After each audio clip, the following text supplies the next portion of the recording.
Medo, pavor, sobrenatural.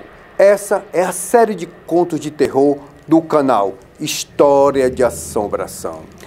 Eu sou Rogério Nogueira e convido você a se inscrever no canal, deixar o seu joinha e também o seu comentário. Ajude o canal a trazer mais histórias para você. Obrigado pela sua visita.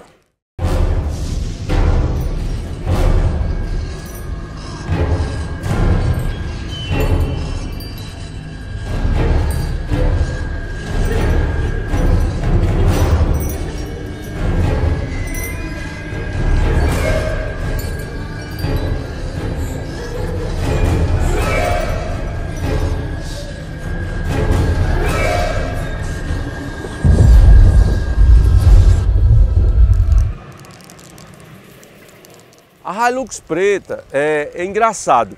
Essa história da Hilux preta não é a Hilux porque é um carro mais moderno. Mas já foi o Opala preto, já foi o Maverick preto, já foi o Chevette preto. Sempre associava a um carro preto. Por quê? Porque aconteceu numa época uma criança que desapareceu e a criança saiu e nunca mais voltou. E, segundo as pessoas, dizem que essa criança entrou num carro preto, que na época, se eu não me engano, segundo a lenda, era um carro preto de um homem que pegava as crianças e levava para tirar seus órgãos e vender. E aí, isso se tornou tão perigoso que quando uma criança via um carro preto andando, aí corria todo mundo com medo. E isso também porque os próprios pais diziam, não vá sair não que o carro preto vem aí. E aí variava, né? Aí qualquer carro preto, é tanto que até hoje as pessoas têm medo de carro preto. O carro preto sempre impôs medo nas pessoas, por conta dessa lenda. Exatamente, é o estigma do carro preto, né? Aí, quer dizer, é como eu disse, é uma lenda que vai passando de pessoas para pessoas e vai se transformando numa verdade. É uma história que acaba se transformando numa verdade. Mas essa história ela tem uma raiz inicial, que foi esse desaparecimento dessa criança. Geralmente o que é que acontecia? Toda criança porque geralmente dizia que o cara do carro preto ele dava preferência a crianças. E aí as crianças que desapareciam, porque esse negócio de desaparecimento de criança já é uma coisa que sempre ocorre, né? A criança, sei lá, desaparece, é roubada e tal. E aí o que é que acontece? Aí 10, 15, 20 crianças que desapareciam atribuíam-se à história do carro preto. Porque as mães procuravam em todo canto, ia no IML, ia no IJF e nunca encontrava essa criança. Tem criança que passou 20, 30 anos desaparecida. E aí a gente não sabe se morreu ou se está viva. A gente estava brincando, aí de repente vinha aquele carro. Geralmente era um carro escuro, todo fumê e preto. Quando a gente viu o carro, que ele vinha se aproximando da gente, aí corria todo mundo, não ficava ninguém. Medo mesmo. Principalmente com 7, 8, 9, 10 anos, a gente tinha medo mesmo, corria mesmo. E às vezes nem era, né? Dependendo da velocidade do carro, se o carro viesse mais devagar, aí todo mundo tinha medo porque sabia que ele ia parar para pegar. E se o carro parasse, pior ainda. Eu me lembro de um caso de um menino que o carro parou, chamou o menino e o menino correu para a casa dele. Na realidade era um descobridor de talentos de futebol, o cara queria chamar ele para jogar no time, mas ele correu. Foi exatamente, foi essa criança que desapareceu que deu origem a toda a história.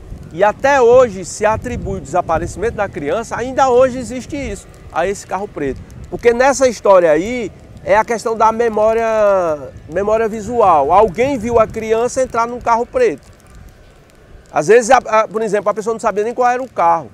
A pessoa disse que era um Escort, outro disse que era um Chevette, outro disse que era um Polo, outro disse que era... Polo é mais recente, né? Mas todo carro preto associava a isso. E assim, é sempre porque a cor preta, né, Rogério, ela sugere terror.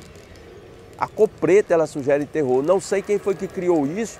Isso está também na própria memória oral das pessoas. É tanto que quando o indivíduo está de luto, qual é a roupa que ele usa? O preto.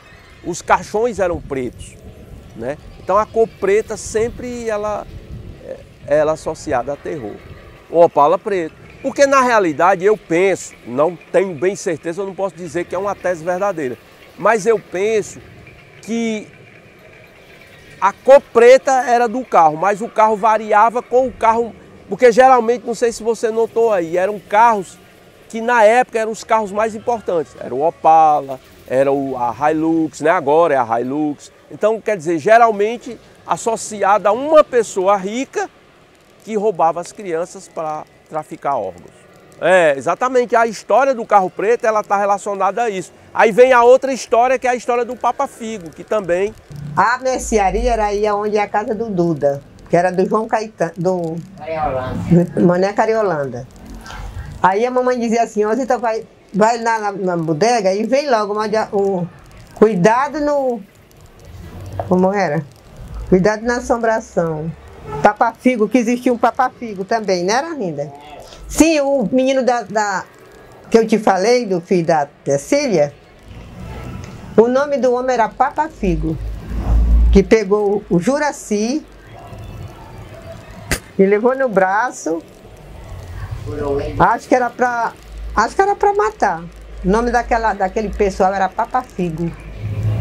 Era um pessoal mau que existia, né? A mamãe dizia, volte logo, mas dos Papa-Figo, cuidado nos lobisomens. A gente andava correndo com medo. Mas ninguém não via, só dizerem, né? A gente tinha ido para lenha amarrada na Pecília, que a gente ia buscar lenha no mato, né? E surgiu esse homem dentro do mato, o mais pequeno que tinha era ele agarrou, botou no braço. E a dona Pecília saiu correndo, aí dando nele de pau, aí ele soltou o Nanete. Mas quando ele soltou, tinha furado o menino, não era ainda. Tinha furado o Nenete. O Nenete deve lembrar disso. Aí chamava o Papa Figo.